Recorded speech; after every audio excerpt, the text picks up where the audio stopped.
दिल्ली में एक पति ने अपनी पत्नी को बेरहमी से मारा। खबर है खजूरी खास थाना क्षेत्र की। यहाँ किराए के मकान में रहने वाले पति पत्नी के बीच बात इतनी बिगड़ गई कि पति को ये खौफनाक कदम उठाना पड़ा। पत्नी को मारने के बाद आरोपी पति फरार हो गया। बाद में पड़ोसियों को बेटी के रोने की आवाज सुनाई दी तो उन्होंने पुलिस को इसकी सूचना दी, जिसके बाद टीम ने मौके पर पहुंचकर कमरे का दरवाजा तोड़ा तो देखा कि महिला के शव बिस्तर के ऊपर पड़ा हुआ है। मृत महिला की पहचान उनकी बेटी ने द्रौपदी के रूप में की। द्रौपदी अपने परिवार के साथ यहाँ रहती थी। परिवार में उसका पति सुनील और एक बेटी थी। पुलिस को जांच में पता चला कि द्रौपदी की पहली शादी बिहार के मधुपुरा निवासी ज्योतिष यादव से हुई थी। पहले पति से उसके 4 बच्चे थे। करीब 9 महीने पहले ही उसने अपने पहले पति से तलाक लेकर दूसरी शादी की। सुनील से उसने शादी कर ली।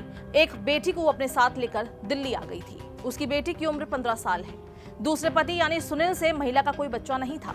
पुलिस को जांच में पता चला कि पिछले कुछ महीने से सुनील अपनी पत्नी के चरित्र पर शक करने लगा था। शनिवार को दंपति अपनी बेटी के साथ घर पर थे। दोपहर में उनकी बेटी अपनी सहेली के घर चली गई। शाम को वापस लौटी तो सुनील घर के बाहर बैठकर बीड़ी पी रहा था और कमरे पर ताला लगा हुआ था।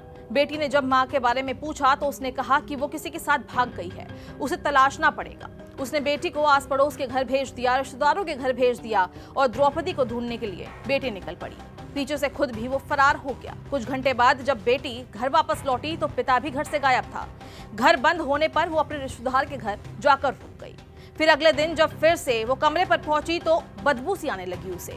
उसने मकान मालिक को उसकी सूचना दी तो कमरे का ताला तोड़कर दरवाजा खोला गया तो बेड में नीचे महिला का शव पड़ा हुआ था। महिला के शव के माथे पर चोट के निशान थे और गले में चुन्नी लिपटी हुई थी।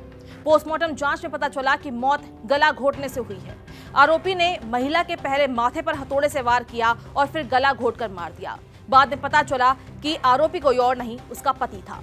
इस वीडियो में बस इतना ही। अगर आपको ये पसंद आई है तो इसको लाइक और शेयर कीजिए। देश और दुनिया के अपडेट्स के लिए और इस तरह की और वीडियोस के लिए दैनिक जागरण को सब्सक्राइब कीजिए और बेल आइकन पर क्लिक करना ना भूलें।